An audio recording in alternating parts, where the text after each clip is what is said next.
Start. हिंसा की जमीन। पढ़ा ब्राह्म। वर्तमान भारतीय समाज में निरंतर बढ़ रही हिंसक प्रवृत्ति कई प्रश्न खड़े करती है ब्राह्म। छोटी छोटी बात पर उत्तेजित होना इन दिनों समाज में हर तरफ देखा जा सकता है ब्राह्म। भीड़ तंत्र द्वारा विभिन्न समाजों के बीच हिंसा को देश में एक नई संज्ञा अथवा नया नाम दिया गया, मॉब लिंचिंग ब्राह्म। कहीं चूड़ी पहनाने वाले, ट्रेनों में यात्रा करने वाले, भीख मांगने वाले, सब्जी विक्रेता या फिर अनेक स्थानों पर ऐसी आपराधिक घटनाएं सामने आईं। लेकिन एक बहुत विचित्र प्रवृत्ति यह देखने को मिली कि इस नए अपराध के विरुद्ध कोई तीव्र विरोध या आपत्ति का ज्वार नहीं उठा ब्राह्म। शासन प्रशासन का रवैया पहले की तरह राजनीति के चश्मे से ही देखा जाता रहा, लेकिन उस बुराई को नज़रअंदाज करने के नतीजे समाज में अब परिलक्षित हो रहे हैं ब्राह्म। हमारी संस्कृति में कहा गया है कि पाप 3 प्रकार के होते हैं ब्राह्म। एक वे जिनका प्रभाव केवल पापी व्यक्ति पर पड़ता है, दूसरे वे जिनका प्रभाव उस व्यक्ति के पूरे कुनबे पर पड़ता है, और तीसरे और सबसे निकृष्ट पाप वे होते हैं जिनसे हमारा समूचा समाज दूषित हो जाता है ब्राह्म। दयनीय रूप से आज हमारे पापों से हमारा संपूर्ण समाज दूषित हो रहा है ब्राह्म। प्रभावशाली बुद्धिजीवी तबका इस मसले पर आज भी चुप्पी साध कर बैठा है और इसी चुप्पी में अपनी भलाई समझ रहा है, पर यह स्थिति ठीक नहीं है ब्राह्म। बढ़ते हुए सामाजिक प्रदूषण का जहर देर सवेर सबको प्रभावित करेगा और भविष्य में इस प्रदूषण से बचना मुश्किल हो जाएगा ब्राह्म। पैरा। जागरूक समाज की पहचान यह है कि भविष्य में आने वाले खतरे का अनुमान पहले से ही करके सावधान हो जाया जाए ब्राह्म। सामाजिक संवेदना और सहिष्णुता मनुष्य के प्राकृतिक गुण हैं, उसके आभूषण हैं ब्राह्म। सामाजिक जीवन में निर्लिप्त या निर्विकार होकर नहीं रहा जा सकता ब्राह्म। संक्षेप में यही कहा जा सकता है कि श्रेष्ठ समाज के निर्माण के लिए यह अनिवार्य है कि हम सर्वश्रेष्ठ गुण, चरित्र और आचरण अपनाएं ब्राह्म। संवेदनशील और श्रेष्ठ व्यवहार का प्रदर्शन करें ब्राह्म। पैरा। किसी भी देश और समाज में अपराधों पर काबू पाने की कड़ी व्यवस्था के बावजूद अगर आपराधिक घटनाओं पर लगाम नहीं लग पाती तो यह सरकार और तंत्र की नाकामी का ही सबूत है ब्राह्म।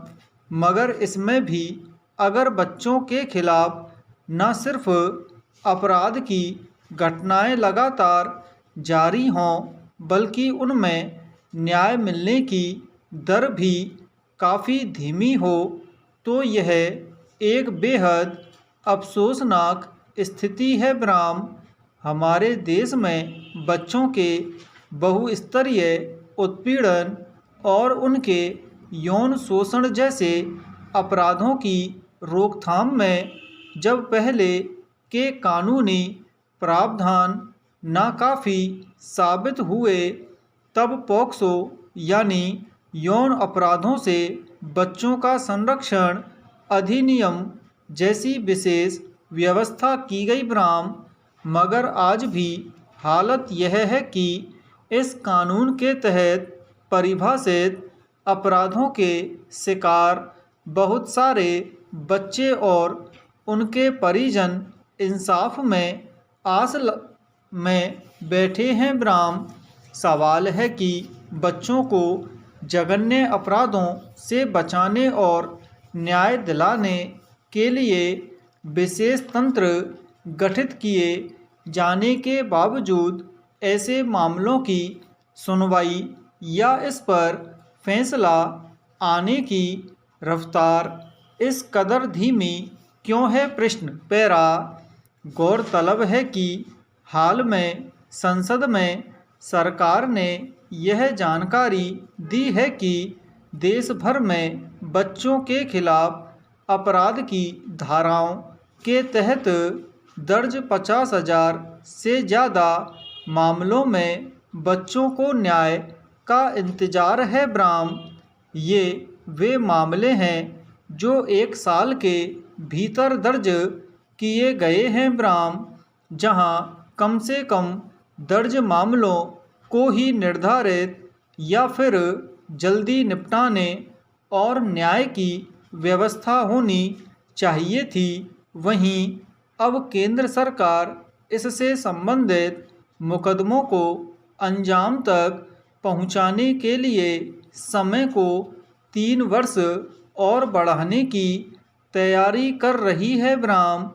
खुद कानून मंत्रालय के आंकड़े बताते हैं कि पिछले साल तक यौन अपराध के लंबित मामलों में उत्तर प्रदेश अव्वल है, जहां अकेले बाल यौन शोषण के 68,238 मामले विचाराधीन हैं ब्राह्म।